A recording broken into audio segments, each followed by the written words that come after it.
All right, Shalom.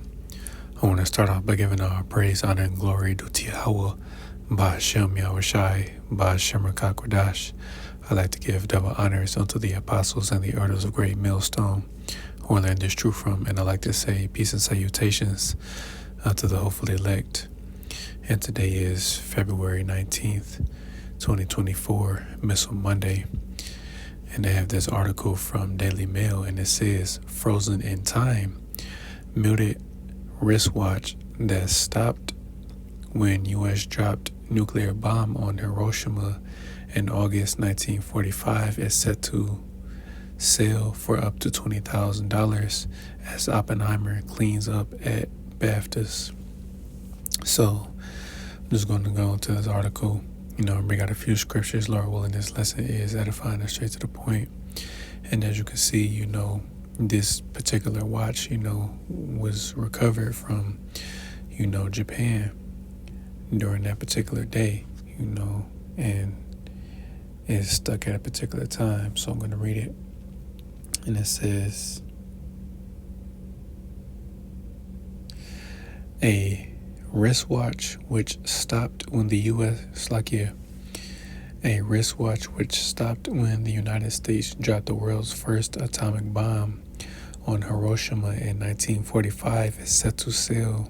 It's set to fetch at least $20,000 or 16,000 euros at auction. Says the melted timepiece's hands are frozen at 8:15, the moment that the bomb named Little Boy that had been dropped from B-29 bomber Enola Gay detonated. So yeah, man, as you can see, just like they said, it's stuck at 8:15 a.m. So from that moment in 1945, when that first atomic bomb went off, this watch has been stuck at that time, pretty much it's been fused,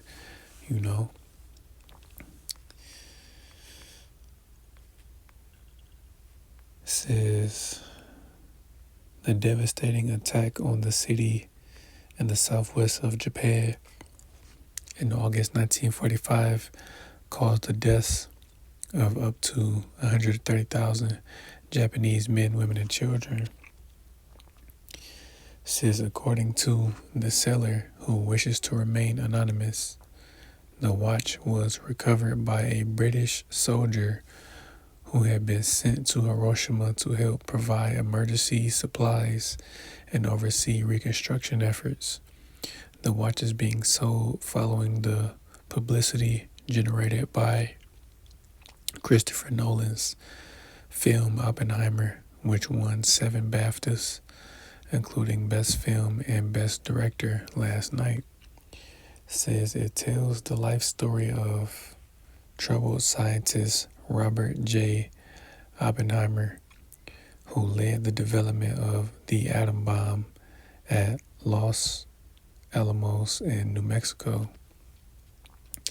And as you can see, there's a close-up of the watch right here, and then, this is after the bomb was dropped at Hiroshima.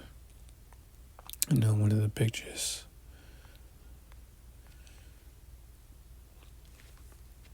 It says the watch first came up for sale in 2015 in England. It was bought by the current owner. It was found amidst the ruins of Hiroshima's Prefectural Promotion Hall. It is being sold via U.S. auction house RR Auction, which is based in Amherst, New Hampshire. The online bidding, which has so far pushed the price to 18,700 US dollars or 14,800 euros, ends on February 23rd. Bobby Livingston, executive vice president at RR Auction, said, auctioning artifacts like these is not just about the items themselves. It's about preserving the stories they carry and ensuring that the lessons of history are not forgotten. This wristwatch, for instance, marks the exact time that history changed forever. And, that's a true statement, man. Because just like I said, it's stuck at 8:15 a.m. So on, just like it says, the date, let me go back. I want to get it right. It says on August.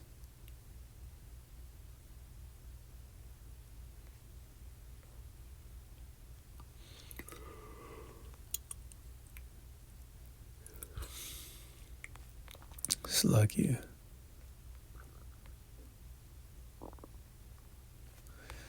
Well, it doesn't have the exact date, but pretty much, again, on that particular day, in August of 1945 at exactly 8:15 a.m., is when that bomb, detonated and killed 130,000 people. So again, man, pretty much, this watch does tell a story, and, you can tell it's still in decent shape, because it's not all the way damaged, as you can see, it took some damage, but, it's still in pretty decent shape, man. But, and again, this is afterwards, another picture of the devastation.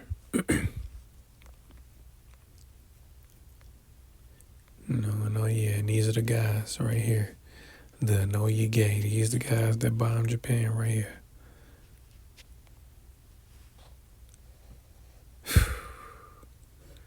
It's crazy, man. And then, the mushroom cloud. This man Esau got a lot to pay for. You do. And that's the plane they dropped it from. That B-29. So yeah, man. This man has a lot to pay for.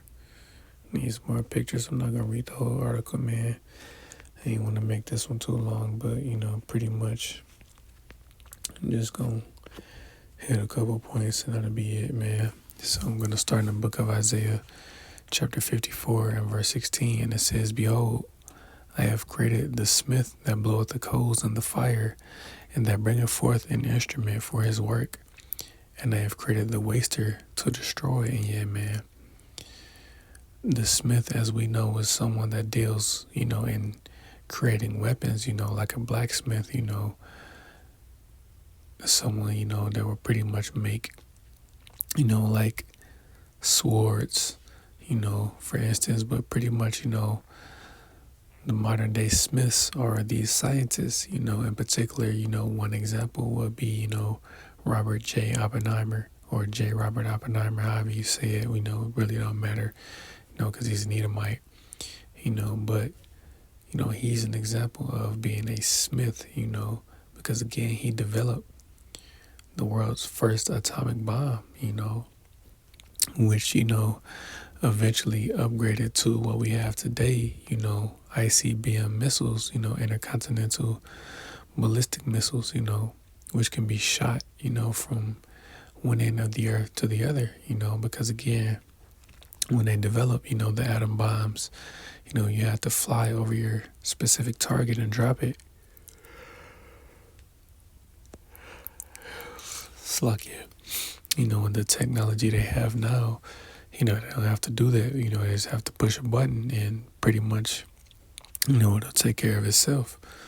But again, man, Esau Edom, he developed these nuclear weapons, ultimately the very same weapons he created is going to be used to take him out,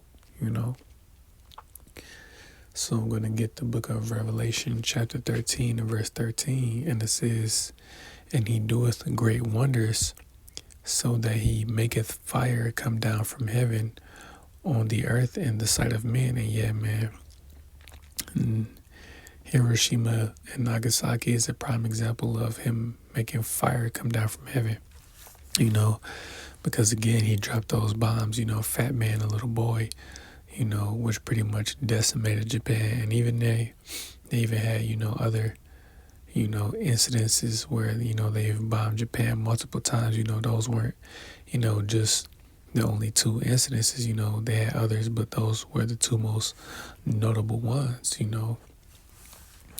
But again, the sword was this man's blessing, and he's taking full advantage of it. You know, that's him making fire come down from heaven, dropping these bombs, on these other nations.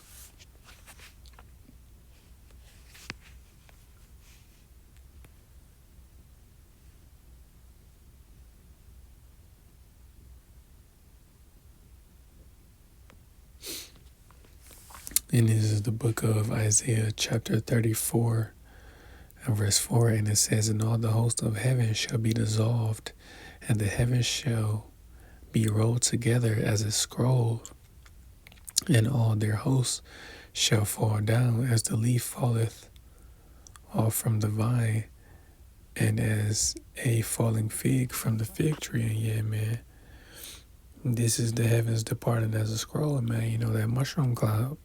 This is what this is describing, and this is going to be, the judgment for America, is going to be hit with multiple nuclear warheads, man, not multiple, an innumerable amount of nuclear warheads, man, because the same way that America came into power is the exact same way it's going to be taken out of power, or Esau, better yet, because again, man, he goes around the country, enforcing his will on these other nations. But overall, these other nations are getting tired of him, man. So this is going to be this man's end right here, nuclear destruction.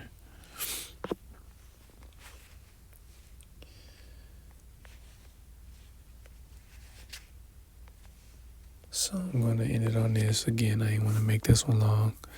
This is the book of Isaiah, not Isaiah, the book of Malachi, chapter 4 and verse 1. And it says, "For behold, the day cometh that shall burn as an oven, and all the proud, yea, and all that do wickedly shall be stubble, and the day that cometh shall burn them up, saith the Lord of hosts, that it shall leave them neither root nor branch." And yeah, man, what's that day that's coming that shall burn as an oven?